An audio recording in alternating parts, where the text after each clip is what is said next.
If you're on the hunt for the perfect portable air conditioner for you, you may love the ZAFRO air conditioner. I was just gifted this for review, so in this video, I'm going to unbox it, set it up, and put it to the test. Let's go. Now it's basically ready to go when you pull it out of the box. It does come with everything you need to attach it to the window, which we'll do in a moment, but I just want to go over this real quick. On the front, it has these louvers that you manually adjust, and I just noticed that not only can you manually move the louvers up and down to choose which way you want the airflow up and down, but it also has two more louvers here, which allow you to control where the air is flowing in your space. And then on the back, there's quite a lot going on here. The first section is your air intake, so this is where it's sucking all the hot air into the air conditioner unit, and this front does pop off, so you can clean this from time to time if it gets any buildup on it. And then the air is going to go through these condenser coils, which will cool the air and blow it out the front.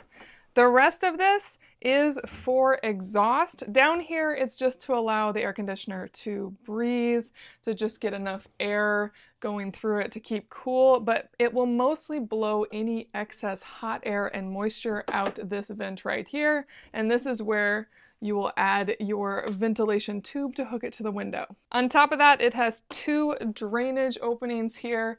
This air conditioner is an evaporative air conditioner, meaning that as it collects moisture, it will work to evaporate that moisture so you don't have a tank filling up with water. If you live in a low humidity area, you may never need to drain this, but if you just want to have it be manually drained from time to time, it's going to alert you. It will light up saying, hey, I can't run anymore until you drain me.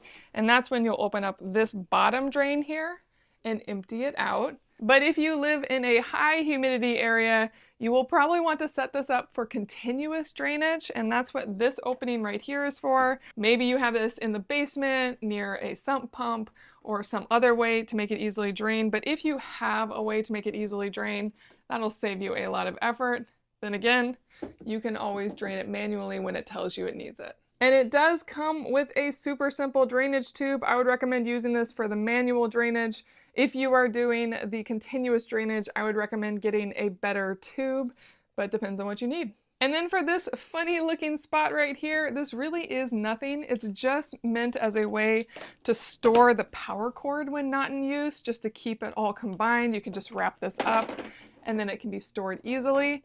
And now to install it, it comes with this expandable pipe. What I love about these is you can expand them out as far as you want, and then you can push them back when not in use, and they really do just pull apart. And then again, if you need to store it, it'll go right back together. And this is going to hook on right here. You can just slide it on in. Very easy. And then on the end of this, you will add this window piece, and then you can hook it to the window with this slider. For this installation, I am just going to loosely put it into place to show you how this works. Now to install on my window, I would do it horizontally, and I can slide these together and figure out how wide I need it to be. But as you can see, it's covering the opening. So what I would need to do to make this work for this window is I'd actually need to cut this extra plastic piece, probably around here or here, just to make sure that it is not covering the opening, but covering the entire expanse of the window. For this example, I'm just going to use this piece, and I'm just going to put it in as I would want it, and then push down the window onto it.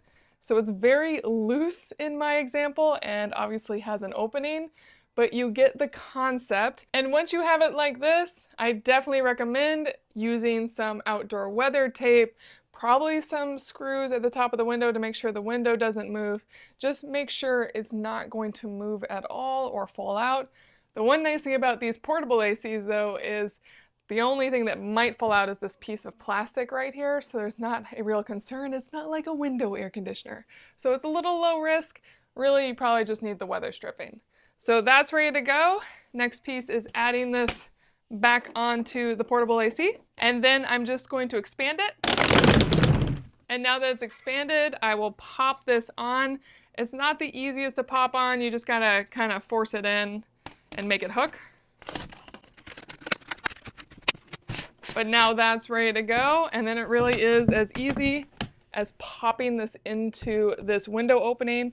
And depending on the style of your window opening, you can have this up or down. I'm gonna have it higher so it doesn't get stuck on the base of the window. And I'm gonna pop this out for a second to pop it on.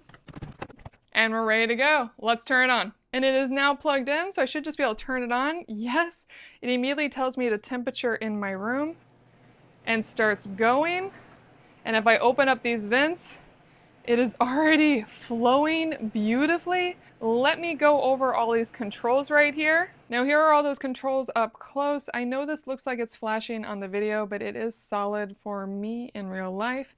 First button is your child lock. If you hold this down, it's going to turn on a little lock light. And then if you hold it down again, it will unlock, which just makes it so a child can't press any of the buttons. With sleep, it will go into sleep mode, which will make it much dimmer and more quiet. Timer is what you would expect. You can have it run for a certain period of time. And so you can just choose how long you want it to run. And once you pick it, it will stop at that and stay there. But if you have it off and then you press timer, now I can set it to turn on at a specific time. So let's say I'm going to bed and I know that it's going to heat up starting at 5 in the morning when the sun starts blasting my windows. I can set the timer so this will automatically turn on at that time. Now speed obviously is your fan speed. And it has 2 different speed levels. So you can simply choose between high and low and it lights up on it. And then for mode, you have 3 different modes. Right now it's in the air conditioning mode, which is obviously the main mode for this. And for the air conditioning mode, you simply choose what you want your temperature to be. And it did take about a minute before it really kicked into gear and started blowing air-conditioned air. I did read on the side of this that it has a warning that it will not reach optimum performance until it has been plugged in for at least 6 hours. So keep that in mind. The first couple of times it just needs to start running, but I'm going to tell you right now that air is nice and cool. And as that air is flowing, it's going to keep going till it gets down to 69 degrees. And I can choose the fan speed. Right now it's on low. And if I hit that again, it will click up to high speed. And then it's really blasting. It's nice, cool air. Not Arctic cold, but really quite cool. If I hit mode again, I will go into the dehumidifier mode. So if you are in a highly humid area, you can use this simply as a dehumidifier. Again, you can choose your fan speed. And then the final mode is simply fan. And then you can choose to have this be a high or low speed fan, and that's it. So maybe on cool days, you just use this as a fan, and then on hot days, you use this as an AC. This also has an automatic defrost and overload protection, so it gives you everything you need in a really sleek box. And on top of all of that, you get all the same controls in a remote. Only trick with the remote is that it doesn't come with batteries. You'll need 2 AA batteries, and you're good to go. And now I want to show you how powerful this fan is. I would say in general that you can definitely hear the fan, but that is the loudest noise. The machine itself is really quite quiet. I'm not hearing the condenser. It's not doing the shakes that I see some air conditioning units do. It's a solid machine all around, really nice, sleek, small size. And I like this top surface here. It'd be a really cute spot to put a pot, some cute plant. But let's turn it on and show you the fan. So I'm going to turn it back on here, and I'm going to go to fan, and we're going to start with the low fan. And now we'll see how hard this blows. And while I know this is not a scientific test here, you can see that it has really nice airflow on low. Let me switch it to high. And that's high, much higher, lots of wonderful cool air blasting into my space. Now, as for the air conditioning, it is definitely a nice cool air. Keep in mind that portable air conditioners are not as efficient as window air conditioners, specifically because they have these long pipes that are inside your home that can be a little warm. The shorter you can keep this exhaust pipe and the better sealed you can keep your window, the more efficient this will be. Overall, I am incredibly impressed with this air conditioner. It is a nice, clean lined air conditioner. It will definitely help keep your space cool. I love how easy it is to manipulate the exterior control. And if you are looking for a really lovely, efficient, lightweight, easy to move air conditioner to have in your space, I think you'll really like this ZAFRO AC.